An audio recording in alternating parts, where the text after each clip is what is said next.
Sarah Game. Also present at the committee's parliamentary officers and others assisting us today. Members of the media may also be present, and the public gallery is of course open.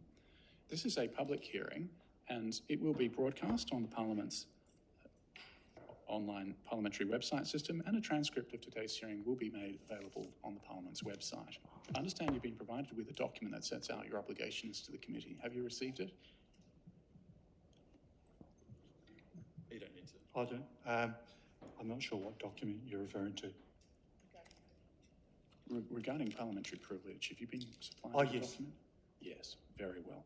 Well, I won't detain us in relation to privilege then. Do you also understand your obligations to the committee? Would you like to reiterate what they may be? Well, remind witnesses that in giving evidence to the committee, you're protected by parliamentary privilege. This means that you are protected from legal action with respect to the evidence you provide to the committee today. This protection only applies to evidence given at the hearing and published by the committee. You are not protected if you publish your evidence elsewhere or repeat your evidence outside of the hearing. The committee prefers to hear evidence in public where possible. If there is any matter you wish to discuss in private, please indicate to this committee at the start of your evidence. Unless you have any questions, please to introduce yourself. I must also emphasise, of course, that the committee expects a very frank and also very open discussion, and I emphasise too that today's proceedings are broadcast live. Do you have an opening statement? I do. Are you able to turn up your microphone, because you're harder to hear than me? That might be a little better. So would you like me to do my own? Please proceed, yes. Honourable members of the Parliamentary Committee, I'm Dr Andrew Miller, NTEU SA Division Secretary and former academic staff member of Flinders University.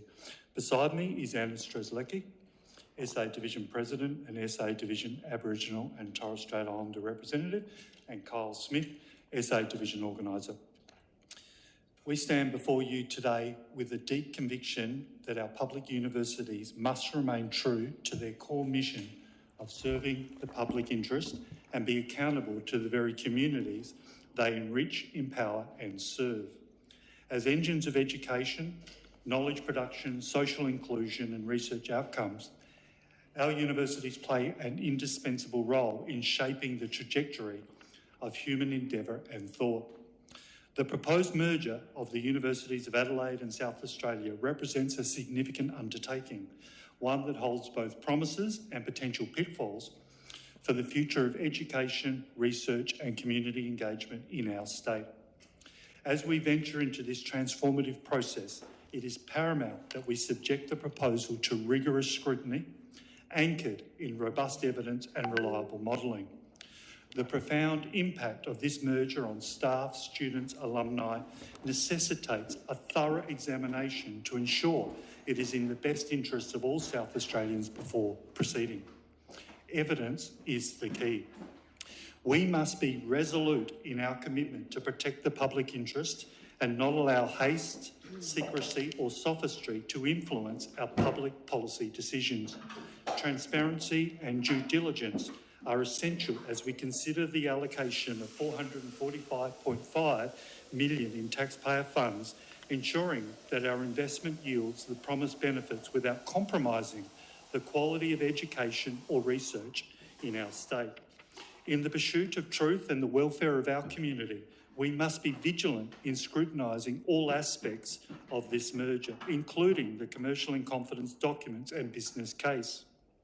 Our responsibility as custodians of the public interest demands that we are fully satisfied with the veracity of all claims and forecasts before proceeding.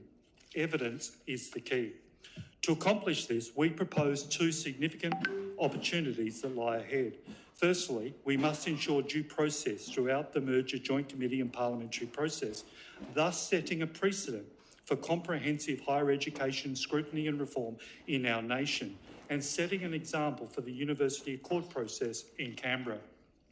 Secondly, if the merger does proceed, we must leverage legislation to establish a new university founded on genuine stakeholder empowerment and robust democratic governance from its very inception, including Aboriginal and Torres Strait Islander and culturally and linguistically diverse representation and inclusivity.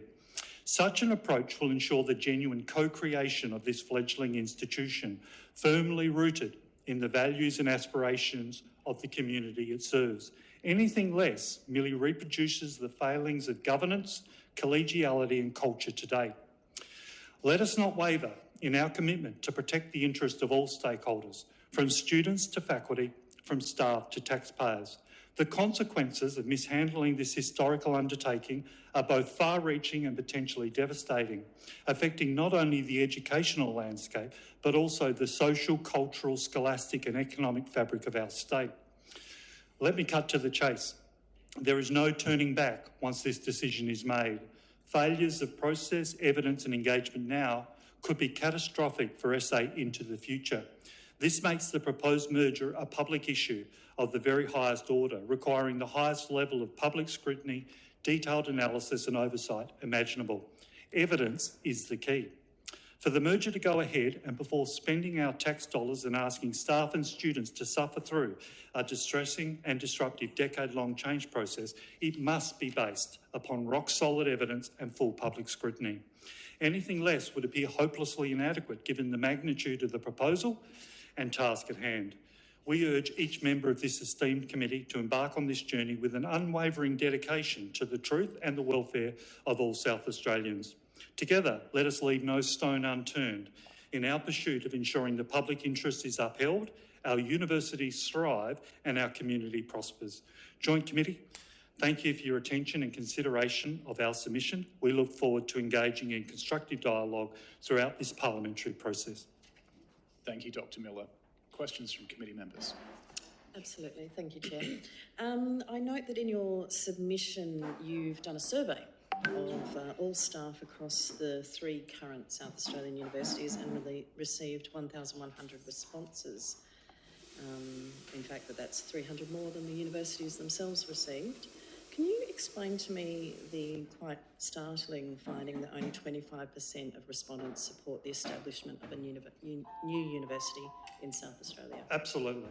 So we've done 2 surveys. One, 6 or 8 months ago was to members only, and this one was to all staff at the 3 universities to gauge their impressions of this. What we knew anecdotally on the ground is that in the early days when the government was proposing a commission of inquiry, there was lukewarm sort of expectation that this looked like a process that had integrity and diligence that could deeply explore the issue of the merger and arrive at the pros and cons of moving forward with that. Now, when the government put that on the back burner and devolved responsibility back to the universities, we noticed anecdotally on the ground that support dried up because people believed that a firm commitment that was in the public interest had been abandoned. And so even these results came as a shock to us. We knew anecdotally that support had dried up because due process seemed to have vanished. And so when we did this, and because we went beyond union members where we knew that support was low, we were doubly flabbergasted that, more than 50% of respondents were not members of the union. And so to get a 25% of respondents supporting the establishment of a new university was an astonishing result that we didn't anticipate. And I think it shows that this process has been poorly managed to date, whereas it could have been far more inclusive and involving, and the government could have adhered to its commitments and instigated a process that we all could have got behind. Had it gone ahead, I was hoping that we would all be surprised by Commission of Inquiry findings. There would be things in there that might confirm some of our suspicions, but at the same time would have delivered outcomes and things that none of us could have quite anticipated. So this is a shocking result, and I think this brings to the public, consciousness that now more than ever we need to get this process right moving forward. So the Malinowskis government promised in opposition a commission of inquiry into a proposed merger. That was an election promise as far as you were concerned. I've oft heard the Premier say that this government, the Malinowskis government, keeps every single one of its election promises, and indeed we have a Premier's delivery unit. Have you had any explanation from the Malinowskis government, be it the Premier or the Deputy Premier, who's the portfolio holder, about why this particular election promise for a commission of inquiry, rather than the process that has brought us to this point right now was not kept as an election promise. No. In fact, when in opposition, the now Premier and now Deputy Premier first put this policy out, they did so without consulting with the NTEU, and then when we met with them, the argument used at that time, the reason that Labor had established this policy in opposition was to bring merger discussions into the public square. That was the explanation we were given, and that's why they said in their haste they hadn't consulted with stakeholders, because they had heard whispers of merger talk and wanted to bring it to the public square. So, of course, we welcomed the commitment to a commission of inquiry. If you look in the back of our submission, the Premier gave us plenty of public assurances about due process, arm's length from government, etc., something that everyone could get behind and sounded like it had absolute integrity.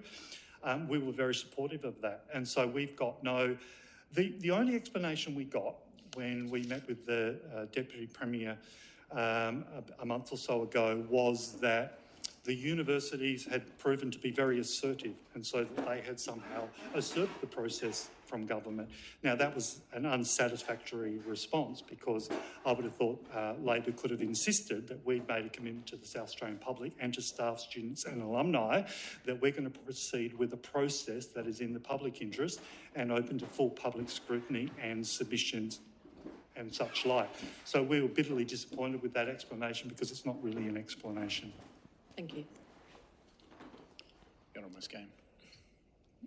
Thank you very much. Thanks so much for your time and thorough submission as well, by the way.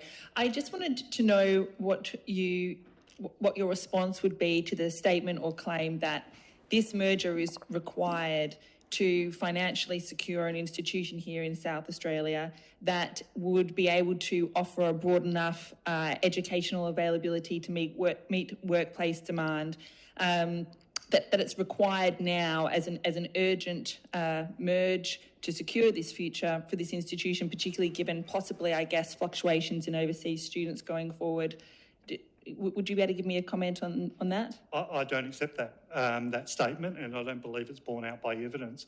In fact, I think that the recent release of the interim Accord report noted in passing the proposed merger in South Australia and made the point that if the lever available to government is simply scale, that might in fact come at the expense of the student experience and may actually undermine and thwart the diversity of curricular, vocational and other types of support. It made that point. It didn't need to make that point. It made that point that scale is not everything if we're actually trying to do these things. Now, I would have thought that a commission of inquiry would have unpacked this very issue and probably would have found that actually you don't need to make a mega university to get these sorts of improvements we might want as a state, but we never actually looked into that.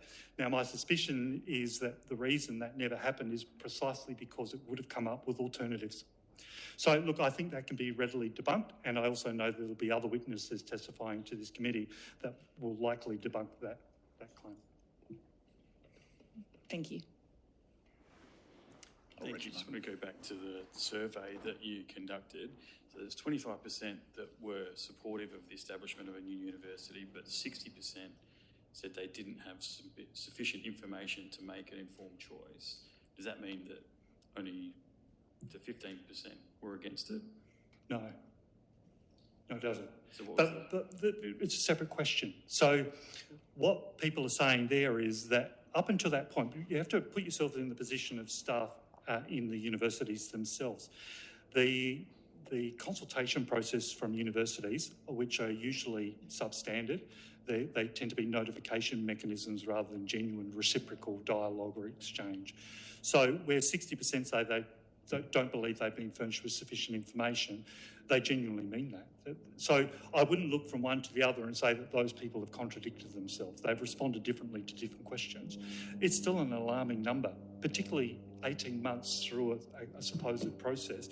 The government could have made sure that there'd been richer dialogue between, particularly the people who are going to be most affected. You know, this only works if staff are behind it. Let's face it, the ambitions of the government, as well-meaning as they may well be, will come unstuck if staff aren't supportive. Do you know what I mean? On the ground. Because they're the people that have to live and breathe this change. They have to make it happen. So I would have thought it's alarming at that stage of things to get that kind of response. Would you be prepared to provide to the committee the de-identified raw data from the survey so that we can have a look at all of it? Absolutely. Great, thank you. Supplementary. Can that also include the questions that were actually asked as part of that survey? Yeah. Thank you. Honours Franks. I'm happy to Member for Morrell. after John. Thanks. Appreciate the detail in the submission. On page 9 and for a little bit after, you talk about Flinders University. Would you be able to expand on your views on the potential impacts and opportunities of a merger on our other major institution? Absolutely. One of the things that I think has been absent from the public analysis of this, while all eyes have been on the potential establishment of a mega university, is what are the flow-on consequences for Flinders University? Look, I know the Vice-Chancellor and the Council up there will have their particular views, but where is the public kind of scrutiny as to what the anticipated impacts will be on Flinders? I don't think there is anything in the public domain at the moment that actually looks, and I mean at sort of an independent level, about what the consequences could be for Flinders. There would have to be consequences for both domestic and international enrolments. You would have to expect in a competitive higher education landscape, a mega university with the bright lights, you know, the shine and the glimmer, has to be attracting more attention. So I think there needs to be some public analysis, because it's one thing to create a mega university, but what are the consequences for the smaller, you know, mega and tiny universities sitting side by side? One thing that we've known over recent years is Flinders has positioned itself with greater specialisation, and that's in a 3-university town. And the consequences here, particularly with a mega university, and I see in the terms of reference and everywhere, it could be anticipated that it too will become a specialised university that chooses to focus on particular things that intersect with industry, defence, etc., etc. What happens when we go to a 2-university town when both are equally specialising? What does that genuinely do to curricular, vocational and learning diversity within this state? And I think that we need some proper, you know, at arm's length analysis of what that does to the overall offering of higher education in the state, and then the flow-on consequences to other, you know, Torrens University and such like. So I think this is the tip of the iceberg. I've put what I think, or we've put in here what we think are some of the issues that this committee needs to interrogate to deeply understand what the consequences are. Because whilst some people might think, look, isn't it wonderful to build a fabulous new mega university, but if we're not also attentive to what the risk might be, not only to that, but to Flinders University, then I think we're missing an opportunity, and we wouldn't want to have regrets in 10 years' time if we found that Flinders was floundering.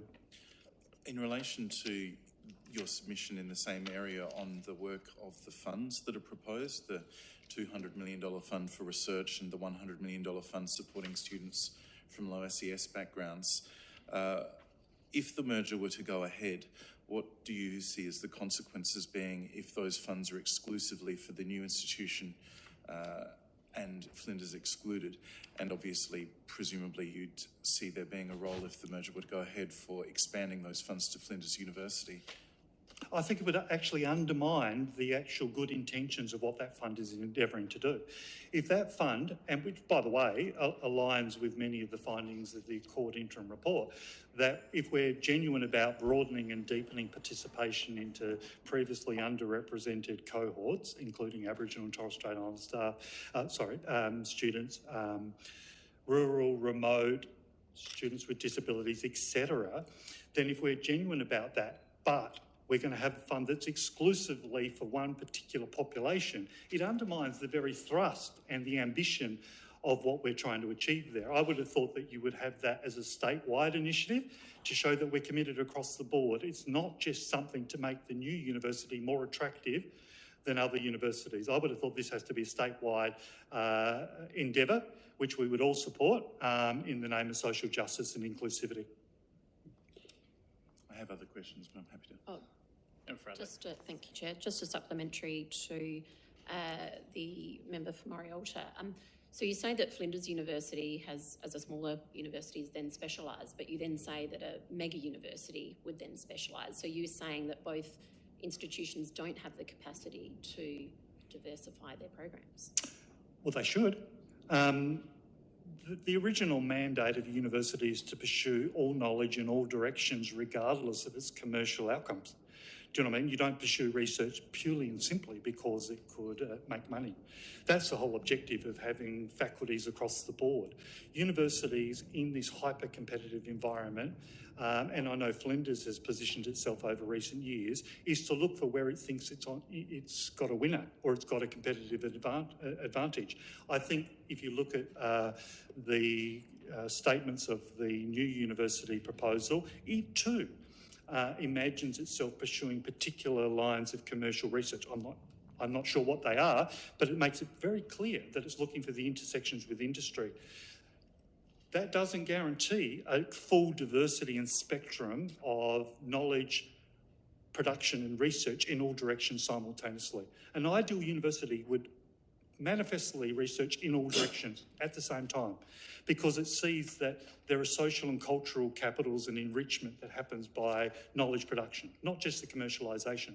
So I would have thought in a two-university town you may well find, and it's likely, that they will both look for where they think they've got strengths, which by default will mean certain areas will shrink or be starved, and then you've got a two-university town that does that. I can't see how that enhances curricular or vocational diversity within the state, unless the Parliament makes it so.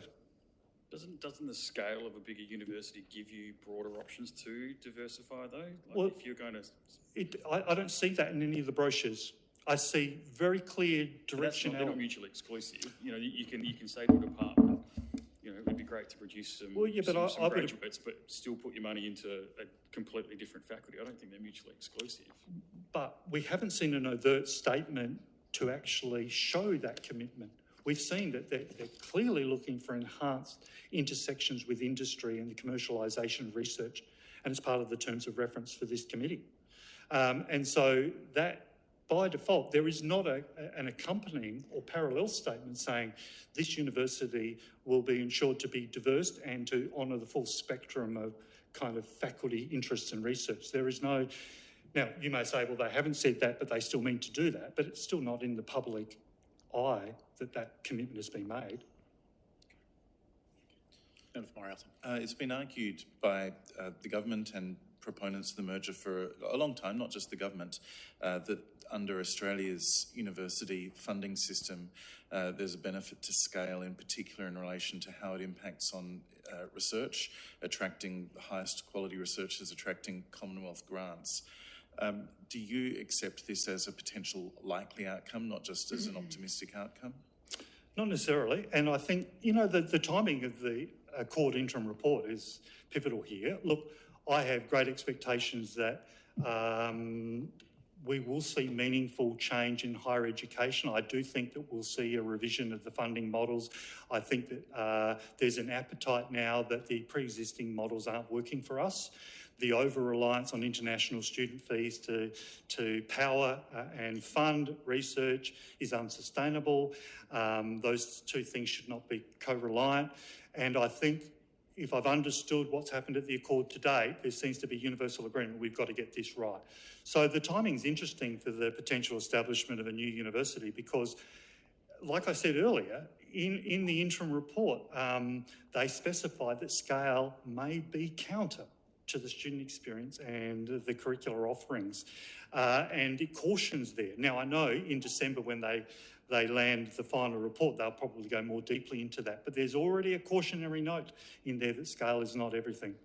Direct supplementary to that answer. I guess, do you see there being an intersection between then the Accord process happening nationally and this impact? I mean, what are the potential impacts if the federal funding model does change? They could be profound. I would have thought that the Accord process and the interim report already shapes the landscape of how we're imagining a future higher education sector will look in this country.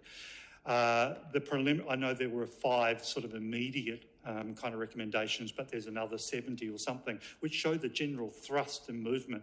And they're asking state and federal governments and parliaments to judiciously work with the Accord process to change fundamentally how our universities run moving forward, right through governance to funding and to reinstating democratic kind of processes and collegiality within our universities.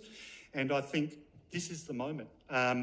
If South Australia, almost by accident, now becomes the spotlight act for if this Accord process is meaningfully going to change the higher education landscape in this country, then the new university has to embody and enact the full ambitions, I would have thought, of that Accord process. It has to be the first living example that we do mean to change this for the public good, and that our universities once again become public institutions there to serve the public interest, rather than somehow excessively corporatised, made very secretive, and where staff and students have been estranged from the very institutions that they work in or study in. Or Ms Franks, and then the... Thank you. And I was wanting to move to the Accord, so I'm glad that it's come round there naturally. Could you explain exactly how staff and students have been estranged from their own institutions? So, as the Accord recognises, there's been, I guess, and it happened with Jay Weatherall some years ago, where there's been a reduction of staff and student representation on councils.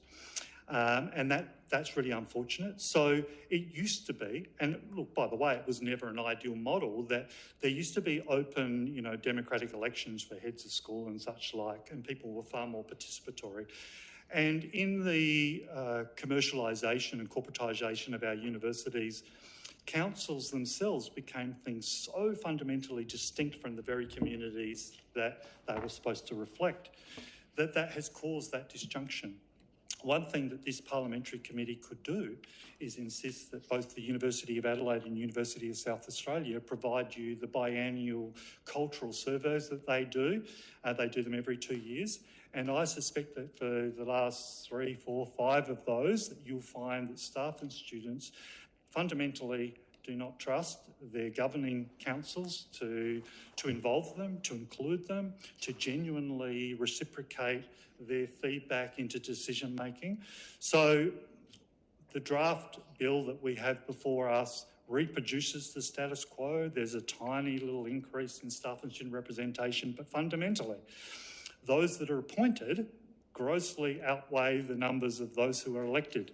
And if we're going to increase the democracy of our institutions, then I would hope, make more than half of those representatives elected by the very communities they're supposed to serve. So staff and students have long felt that not only with senior management and governing councils, even middle management, that their views no longer really count. The wisdom, the expertise, the cultural and social capitals of students are lost because those people are never tapped. They're a reservoir of information and wealth of information. And if you estrange staff and students from the decision-making of your universities, you get these places where the psychosocial hazard to both cohorts increases dramatically. And if you look at those cultural surveys and even the ICAC findings in 2020, you will see that the impact has been measured across various platforms. The impacts in our universities. The Accord makes the point. Our universities are no longer exemplary employers. And I think that is just such a sad and devastating situation for us to arrive at, when our universities should be the paragons of excellence. They should lead by example. So here's an opportunity to do things differently. Thank you. In terms of getting back to your survey, there's a quite damning figure there that 95% of the respondents didn't trust the government's leadership on this. Do you think that is because they have missed that step of engaging and having a democratic and transparent process? Absolutely. The government made, we spoke to hundreds and hundreds of staff when the government made its commitment to the Commission of Inquiry. And then when the Premier and the Deputy Premier made added assurances to me, which I communicated to our membership, even those people that were really antagonistic to the idea of the merger because they believed in the past the business case never stacked up, so why are we doing it again? Even those people thought, well, this looks like a process that we can trust because it guarantees genuine stakeholder engagement. It guarantees that the government doesn't get to own that process. The government committed to stand back and allow that inquiry to do its due diligence and to explore all avenues wherever it took it. And so people thought, well, that looks like something that will bring out results that no one can anticipate. We do need to do a deep dive into education, hence the Accord process, because we know it's not working. We know it's not doing what it needs to do for the benefit of all South Australians and for our students and for our staff, for our alumni, for our communities. And therefore, the fact that the government went missing in action, I wasn't expecting a result that high, but given that more than 50% of people weren't union members and by the nature of the responses, we know there are plenty of people there that are pro-university. I think that's a pretty sad indictment on the government's efforts and it needs to lift its game. Thank you. And you've mentioned the business case there. We know that the Premier hasn't read the full business case. We know that the Deputy Premier hasn't read the full business case, that each of them have been privy to an executive summary or some sort of synopsis of sorts. Have you had any ability to avail yourself of the business case? No. And I would have thought if the Government of South Australia is about to provide almost $500 million, that at least the parliamentary committee and the government should be able to see the full business case. So as our representatives for all South Australians, because we can't have 1.5 million people in this chamber assessing things, on behalf of all South Australians, I would have thought that with that kind of public investment, that this parliamentary committee should be furnished with a full business case so that it can report back, not necessarily all the secrets that are buried within that document, but can report back to South Australians, we've seen the business case, our assessment of it is whatever. Why would we be committing such huge numbers of public taxpayer dollars to something that they don't even afford the full business case to the government or the parliamentary committee? It seems extraordinary to me.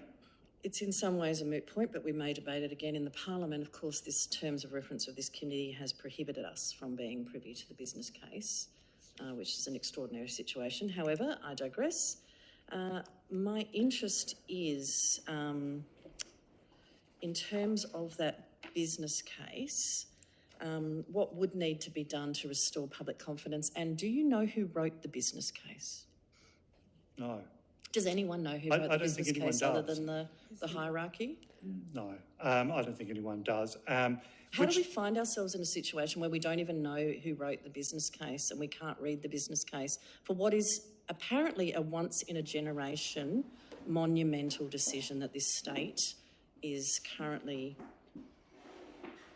deliberating upon that will have hundreds of millions of dollars invested in it? It's an extraordinary state of affairs, and we also need to know as the public and as the Parliament what were the external agencies that may have been part of that process. You've seen in our submission, we think the level of interrogation, look, we could have put in 1,000 questions.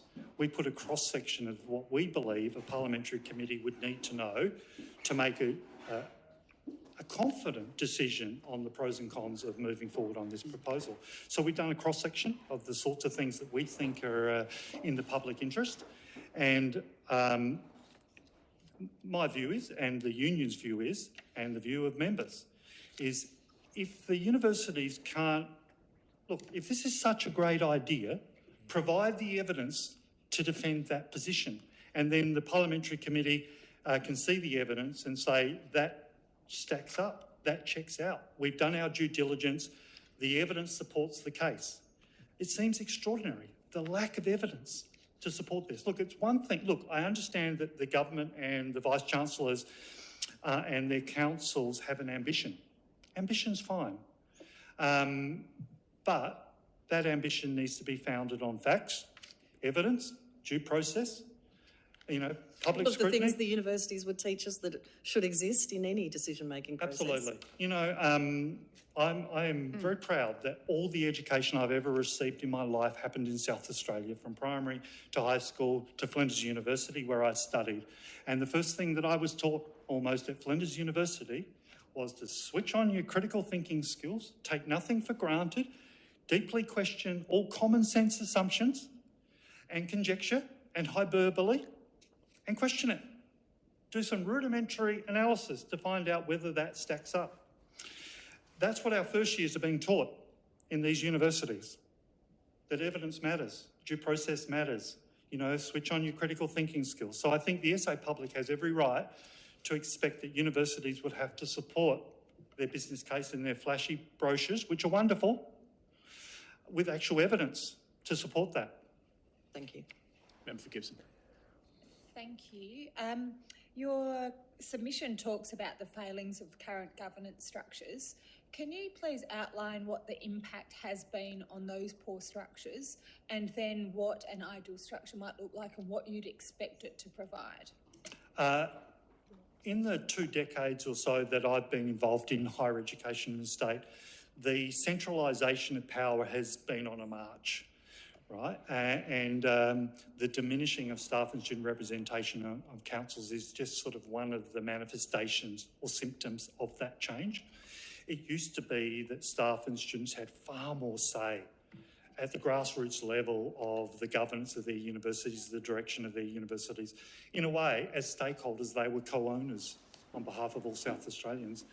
And what we've seen is a deliberate strategy in that commercialisation, that corporatisation of universities, whereby they recruit to their councils more people like themselves, usually from business and corporate and financial or defence kind of backgrounds, with that particular mindset. Right? I'm not here to discredit that mindset, but to say that if we want a diversity of views that better reflect the communities from which our universities spring and to which they serve, then better represent the people that underpin our universities. So over that time, as both a staff member and now as an official for the union, I've seen staff and students increasingly alienated from decision making, to the point where the vast majority of decision makings that happen in universities are notifications to the population. This will occur. And then usually what happens is, and by the way, if you want to give us feedback, here's an email address. You can send your feedbacks into the black box. No one will ever formally address the issue. And then very tokenistic little things happen around the fringes. But the decision was already made. There was no democracy. There was no participation. As the interim Accord report shows, that we need to re-energise our universities with genuine democratic practices. And you see from what we've put forward as what we think an ideal model of the future university council might look like, would have far more elected staff, student, alumni and community stakeholders so that they have genuine weight and clout and power. At the moment, staff and student representatives are tokens because they're outnumbered. We will fundamentally change our universities if we re-equalise the democratic structures of our university. Why wouldn't we have more than half as elected? Why wouldn't we? If we're committed to universities that embody democratic principles and inclusivity, why wouldn't we put requirements in, and the new legislation silent on this? Why isn't there Aboriginal and Torres Strait Islander representation on the council? Why isn't there culturally and linguistically diverse representation and requirements, equity requirements, to mirror the very endeavours we're trying to do within the universities themselves? Why doesn't the governance reflect that? It's one thing to say we're going to do all of these wonderful inclusive things in the institution, but we're not going to have a model of governance that reflects that. It's an odd state of affairs. So there's been a dire consequence. And by the way, if you were to request those cultural surveys, you will find that staff and students will repeatedly say, en masse, by majority and a large majority, they're estranged from decision making and alienated within the very institutions that they run. got the Honourable Mr Martin, but he may choose the member for Flory. Oh, I was just going to ask you to expand on what you talked about, the need for better Aboriginal and Torres Strait Islander representation and culturally and linguistically diverse representation on university councils. Can you expand on that and perhaps give the committee some understanding of how you think that should work in the legislation? Absolutely. So I noticed, for instance, and sorry, I don't have the legislation open, there's a couple of references there where the university should do things to address Aboriginal and Torres Strait Islander staff and student, whatever. What it doesn't say, which doesn't reflect the findings of the Accord Interim Report, is that Aboriginal and Torres Strait Islander people should have self-determination and agency to do those things for themselves, not to have the university do them for them or to them. Right? So it's an important distinction. And so the interim report says that there should be Aboriginal and Torres Strait Islander leadership at all levels of the university, including the governing body. And so you can see in our council composition template that we put forward, we've said that the Pro-Vice-Chancellor Indigenous should be on there. But we've also sort of put in there some things like at least the following level of equity and diversity and representation from culturally and linguistically diverse backgrounds be included. We've given an example. There's a lot of elected people on there. This would restore faith in the university community. If they saw a board like this, which was largely elected rather than tapped on the shoulder, I think straight off the bat, there would be far greater goodwill from staff and students that this looks like a new university that actually means to represent and hold diversity of views so that we don't end up, and I know that this is well known, that when you tap people on the shoulders, it is usual to pick people more like yourself. In other words, to ensure that groupthink and a prevailing ideology is sustained. They hardly ever tap on the shoulder people who are going to disrupt the status quo. And so it's human nature. And so I think what the legislation needs to do is ensure that there is Aboriginal and Torres Strait, or Aboriginal in this case, included in university governance and at all levels of the university. And it makes it part of the, it's not the objects, it's the functions, what it will do. And where it uses the terminology, the university will do things for Aboriginal people, it needs to change that. The Aboriginal and Torres Strait Islander people have self-determination and agency to make those decisions for themselves. So just to clarify, so you're saying that it would be your position that the legislation should have mandated levels of representation for both Aboriginal and Torres Strait Islander people and culturally and linguistically diverse? Absolutely.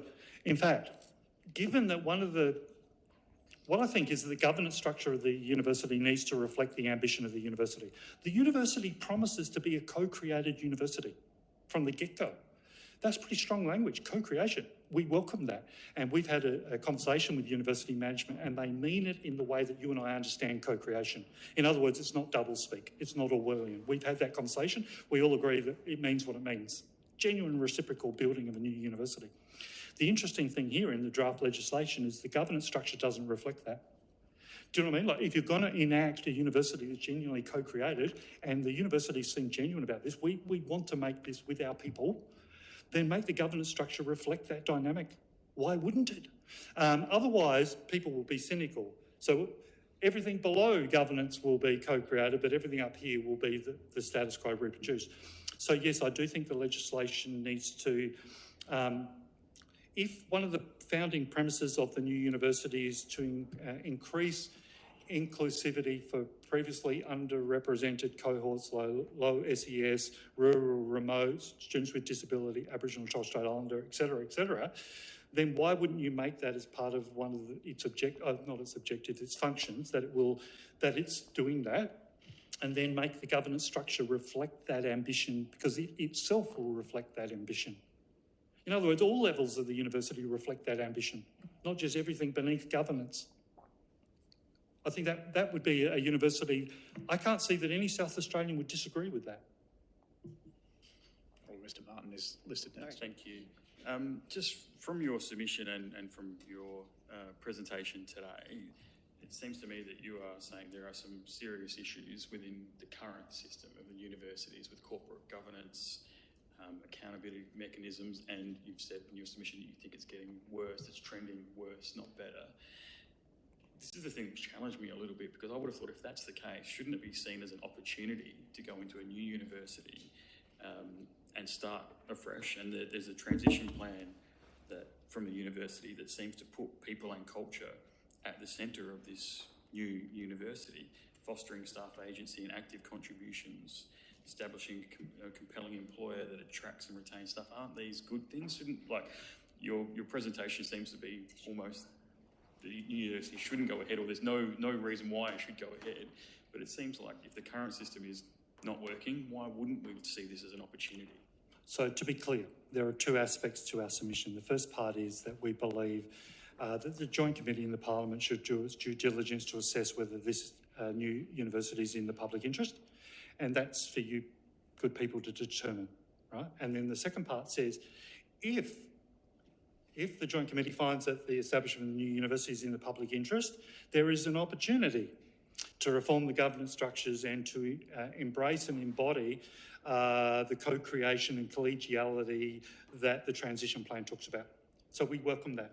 So if this body decides that it wants to move forward, then we do see that as an opportunity, and I think I've used those words opportunity a couple of times in my submission, so I do believe that. Now, if memory serves, the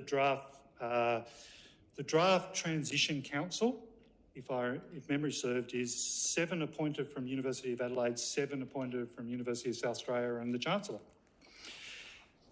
which is interesting because it is silent on what happens to the elected representatives. Who does the appointing?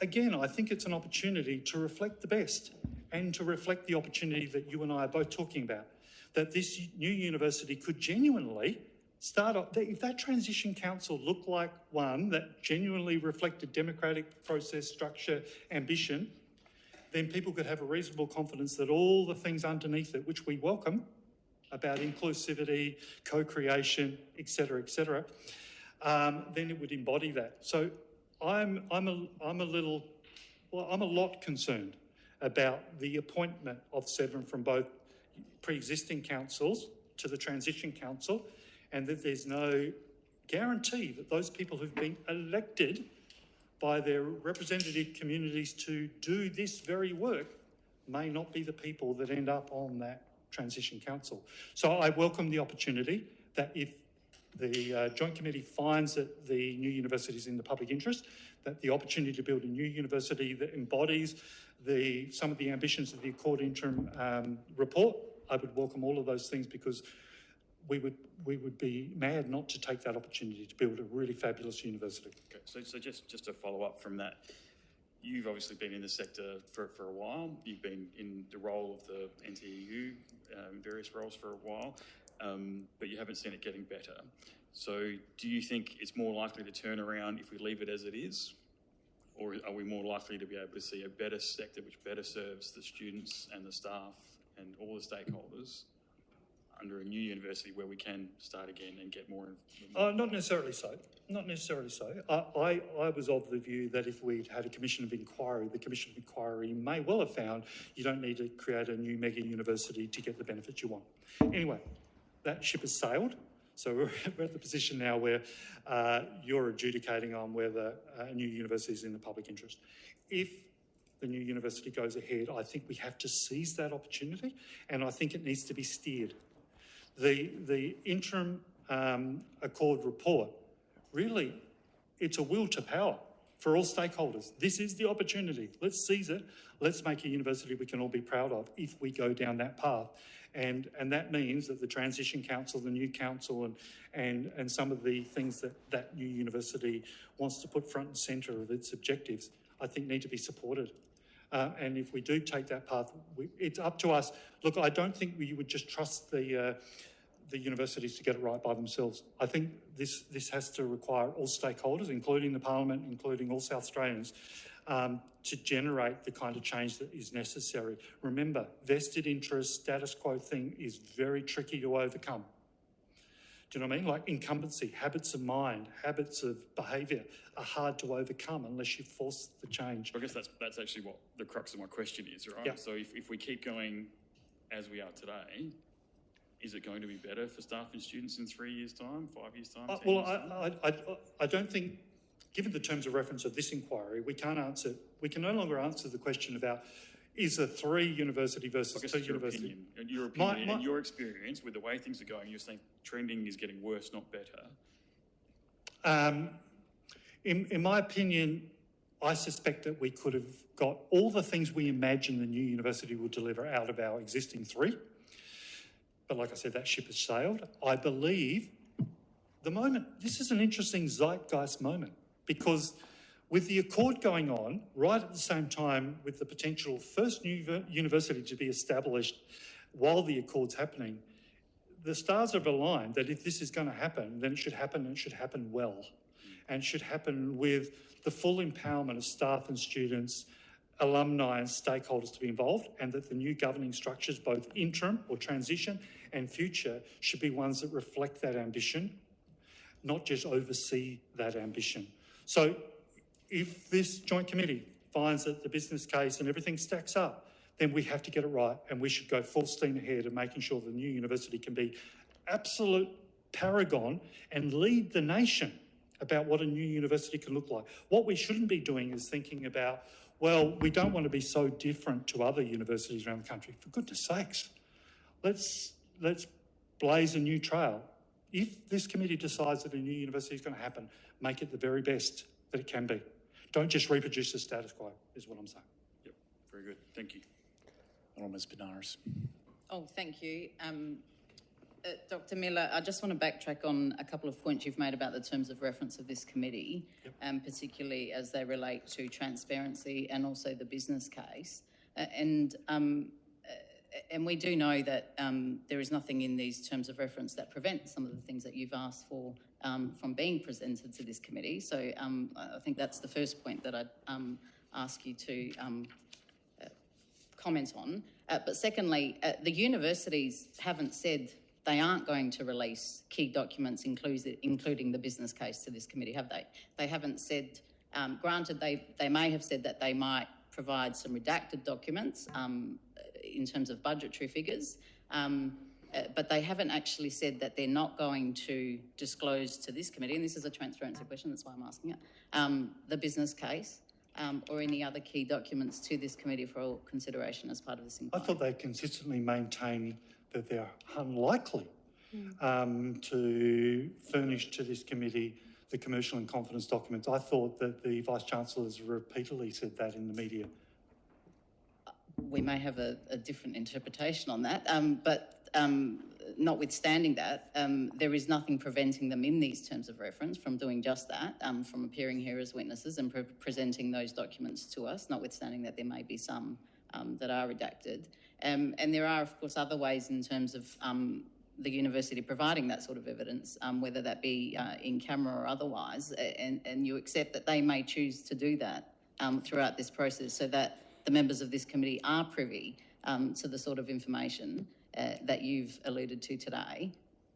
I would strongly urge them to, for the sake of all South Australians as stakeholders of this proposal, that they should furnish this committee with everything that they've got. And would it satisfy you then if the universities are in a position where they are saying that they will indeed disclose key documents, including the business case, to this committee for consideration? I would welcome them doing that, because I think this joint committee has to do the work for all South Australians on scrutinising that level of detail. So I would both urge them to do it and welcome it if they divulged everything, so that this joint committee can make an informed decision on behalf of the Parliament and South Australians, that they believe that that they've got the full facts and evidence before proceeding. So I would welcome and urge. Thank you. And just in relation to the points that you make in your submission about the legislation itself, what would you have considered an appropriate way forward in terms of, I mean, we consider legislation every day. I appreciate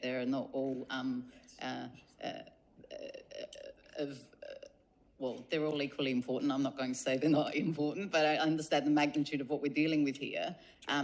What would you expect us then to do as a parliament to have that level of stakeholder engagement that you refer to in your submission, and why do you think that we are still not able to undertake that process? Look, Or do you think we are able to undertake I that understand process? there is already a process underway. The NTEU will be meeting with the Premier and Deputy Premier later this week. And of course, as per our submission to this inquiry, we're going to go over what we believe, should be some of the requirements of the legislation and the composition of the governance structure. But also, we will take the draft bill with us, where we think that the government can do further work.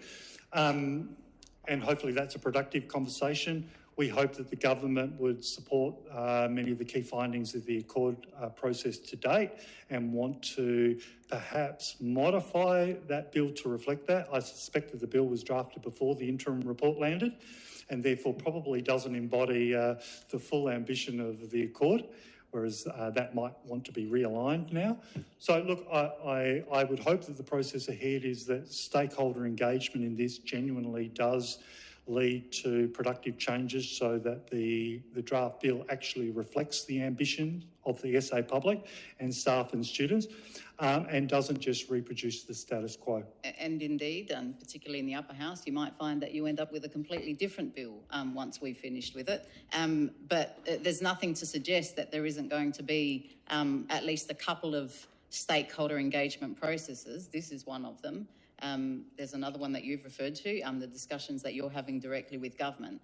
So it's not that we're not engaging seriously, and I think this is an important point, that we're somehow keeping everybody in the dark about this process. This is an open and transparent process where stakeholders are being engaged about their positions, both in terms of the terms of reference, which I would say are fluid, and also the draft bill itself, which may be subject to significant change by the time we finish with it. Okay, yeah. Our survey showed that for the 18 months leading up to now, the government hadn't done a very good job of adhering to its commitments or, embracing the public fervour around this issue. So it did miss an opportunity through that process. It did walk away from its commission of inquiry. And as a result, a lot of support dried up on the ground within our universities, which is a shame. Okay, that is a shame. So the process now, if I recall rightly, when the Premier and the Chancellors and Vice-Chancellors met and announced that they were proceeding with their cooperation at that time, I seem to remember some of the comments made by the Premier and the Vice-Chancellors was to actually talk down having any kind of parliamentary inquiry. At that time, I seem to remember it was quite clearly made that the Parliament shouldn't do its due diligence. It should hasten to the conclusion lest it costs the state somehow $200 million. If I remember rightly, that was the position at that time. And then the crossbench and the Parliament, thank goodness, stepped up and said, well, actually, no, due process does matter. And then I guess the government realised it didn't have the numbers and therefore welcomed this joint committee process. So look, through trial and error, a bit of mess in between, I guess the Parliament's done its job and has at least afforded the SA public this opportunity, but I don't think that was what Peter Malinauskas had in mind back when he made the announcement. Well, that's again the beauty of yes, of the makeup of this Parliament then, isn't it? Indeed. Almost Franks, we note the time. Yes, just quickly, I did have a question about the superannuation guarantees concern that you've raised in your submission. In particular, while there's, I think, the total unfunded super liability for a merged university would be in the order of over 380 million. I know that 52.7 million of that is from the current University of Adelaide. You talked about that being both a state and a Commonwealth government liability.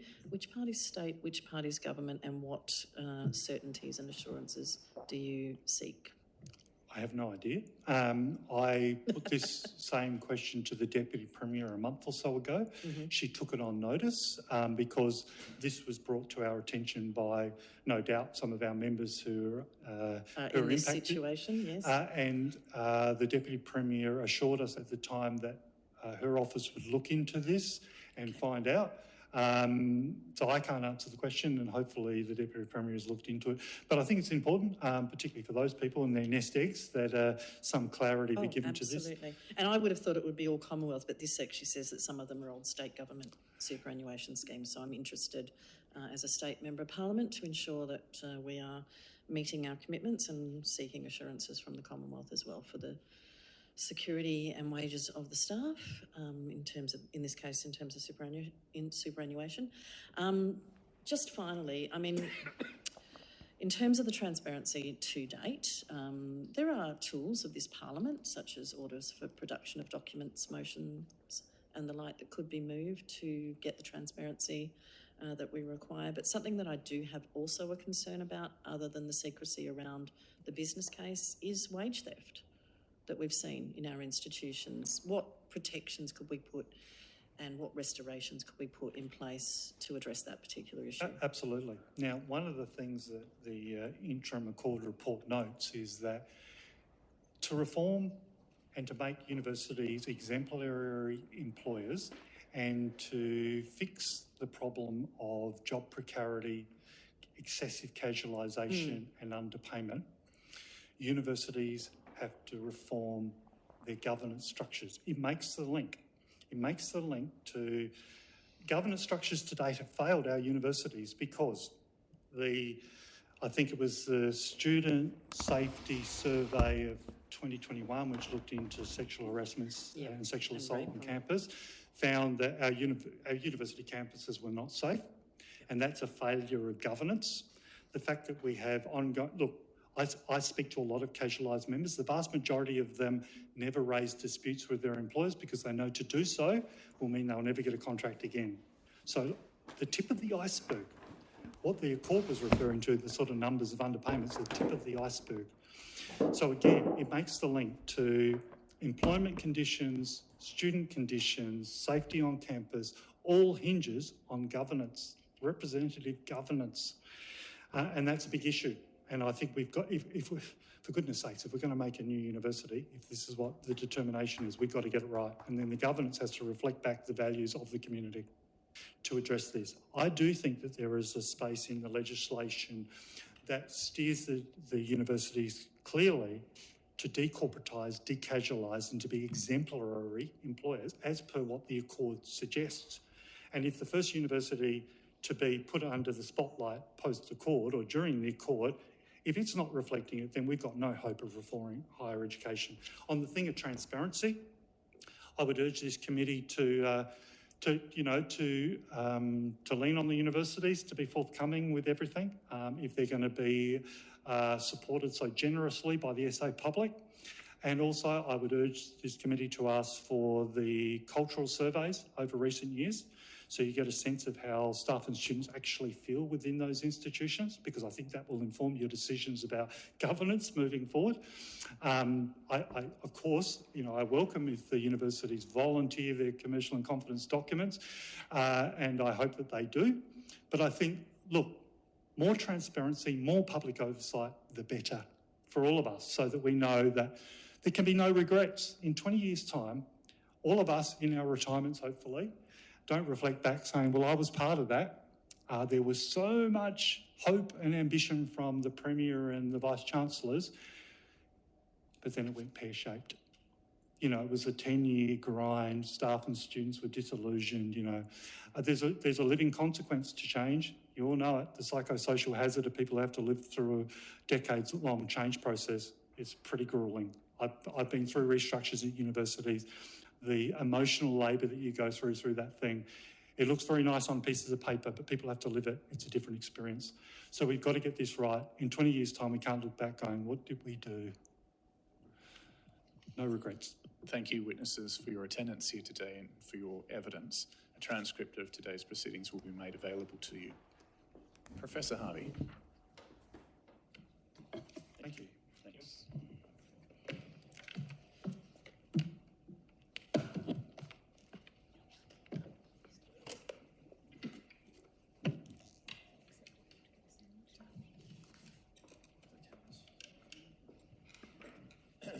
Is that someone's phone?